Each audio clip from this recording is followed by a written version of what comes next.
हमारी दुनिया में, हमारी ज़िंदगी में उसकी घुसपैठ काफ़ी गहरी है। बहुत से काम ऐसे हैं जिन्हें हम चाहकर भी उसके बिना नहीं कर सकते, लेकिन इसके साथ ही प्लास्टिक आधुनिक युग का सबसे बड़ा खलनायक भी है। इसे प्रदूषण का सबसे बड़ा गुनहगार माना जाता है। यह भी कहा जाता है कि प्लास्टिक सिर्फ जन्म लेता है, कभी मरता नहीं। यह ऐसी मानव रचना है जो अजर अमर है। प्लास्टिक के आगमन से पहले ही हम जितनी भी चीज़ें अपने जीवन में उपयोग करते थे, वे सब ऐसी थीं जिनका एक समय बाद क्षरण हो जाता था। उसके अवयव उसकी प्रकृति में पहुंच जाते थे, जहां से उसने अपनी यात्रा शुरू की थी। प्लास्टिक ने इस समीकरण को हमेशा के लिए बदल दिया। प्लास्टिक की सबसे बड़ी दिक्कत यह है कि उसका कभी क्षरण नहीं होता। कोई कीड़ा नहीं है जो प्लास्टिक खाता हो, कोई जीवाणु नहीं है जो प्लास्टिक से पोषण पाता हो।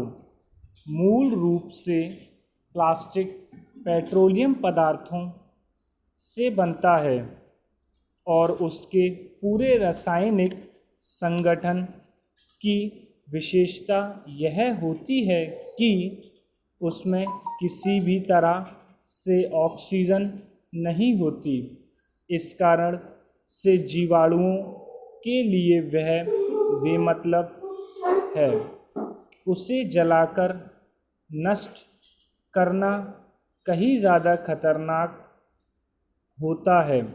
किसी प्लास्टिक की थैली को जलाने से जो गैस निकलती है, वे किसी कागज़ को जलाने से हुए कार्बन उत्सर्जन से कहीं ज़्यादा विषैली होती है।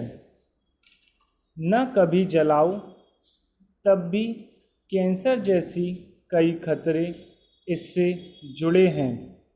यह भी कहा जाता है कि पिछली एक सदी को प्लास्टिक की सदी नहीं, बल्कि कभी ना नष्ट होने वाला कूड़ा बनाने वाली सदी के रूप में याद किया जाएगा।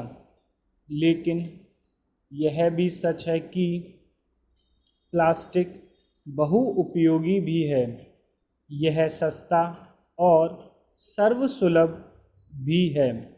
प्लास्टिक की बाल्टियों और डिब्बों के धातु की भारी भरकम बाल्टियां को प्लास्टिक में लेकर इस तरह से बनाया जाता है कि वह कई तरह तक चल सकती हैं और वह कई गुना वज़न भी उठा सकती हैं। पैकिंग के लिए तो इससे बेहतर कुछ भी नहीं। इसने खाद्य पदार्थों और कई दूसरी चीज़ों का भी सेल्फ लाइफ को बढ़ाया है। उन्हें दूर दराज तक भेजना आसान बनाया है। प्लास्टिक की आधे ग्राम वज़न की थैली अपना 5 किलो तक सामान आसानी से ले जा सकते हैं और यह थैली आपको कभी निराश नहीं करेगी। यही वजह है कि न जाने कितने समय से इन थैलियों से मुक्ति का अभियान चला रहे हैं, लेकिन यह संभव नहीं हो रहा। हिमाचल प्रदेश ने तो 2 दशक पहले ही इन पर पूरी तरह प्रतिबंध लगा दिया था। भारत और चीन के रिश्तों में तमाम उलझनें हैं और कई तरह की परेशानियां भी हैं। इन रिश्तों की सबसे संवेदनशील नस है तिब्बती नेता दलाई लामा। भारत के लिए भी और चीन के लिए भी, यहाँ तक कि खुद दलाई लामा के लिए भी यह एक बड़ी उलझन का बिंदु है कि जब बात भारत और चीन के रिश्तों की चल रही हो तो वह अपने आप को वहाँ और कैसे रख कर देखें।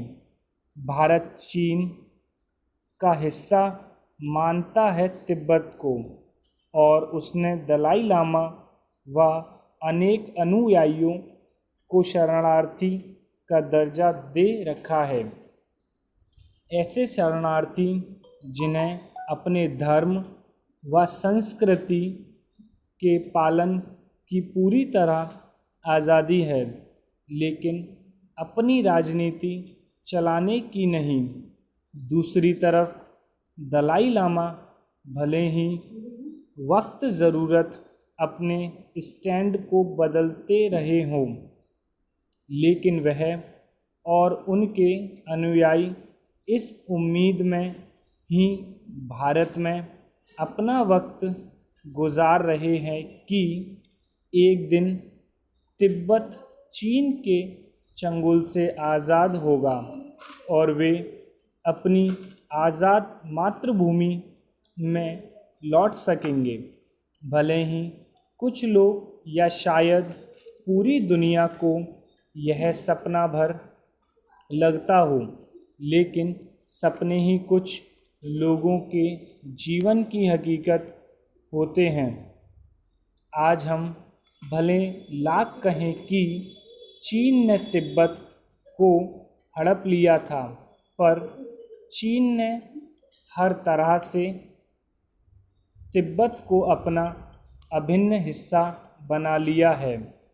उसकी दिक्कत सिर्फ दलाई लामा और तिब्बत से निर्वासित वे लोग हैं जो भारत समेत दुनिया भर में सबको उस इतिहास की याद दिला सकते हैं। इसलिए हम इतिहास की याद चीन दलाई लामा का विरोध जानते हैं कि इसका कोई मौका नहीं छोड़ते। जब उन्हें नोबेल पुरस्कार मिला था तो चीन ने विरोध जताया कि अब अरुणाचल प्रदेश जाते हैं। तो चीन विरोध जताते हैं तब वह किसी देश में जाकर वहाँ के नेताओं से मिलते हैं। वे चीन विरोध करना नहीं भूलते। यह बात अलग है कि चीन का यह आरोप किसी को हजम नहीं होता और दलाई लामा तिब्बत के लोगों को चीन के खिलाफ भड़काते हैं। दलाई लामा को लेकर चीन की यह संवेदनाशील भारत और चीन के रिश्तों की सबसे बड़ी बाधा मानी जाती है। इस समय एक संयोग यह बन रहा है कि जब भारत चीन से अपने विवादों को निपटाने की कोशिश कर रहा है तो उसी समय दलाई लामा और उनके अनुयायियों के भारत में आगमन के 60 साल पूरे हो रहे हैं। इस मौके पर भारत में रह रहे तिब्बतियों ने कई तरह के आयोजनों की योजना बनाई है। इन्हीं में से एक योजना भारत को धन्यवाद देने के लिए इसी महीने होना था, लेकिन भारत सरकार फ़िलहाल इस मुद्दे से खुद को दूर रखना चाहती है।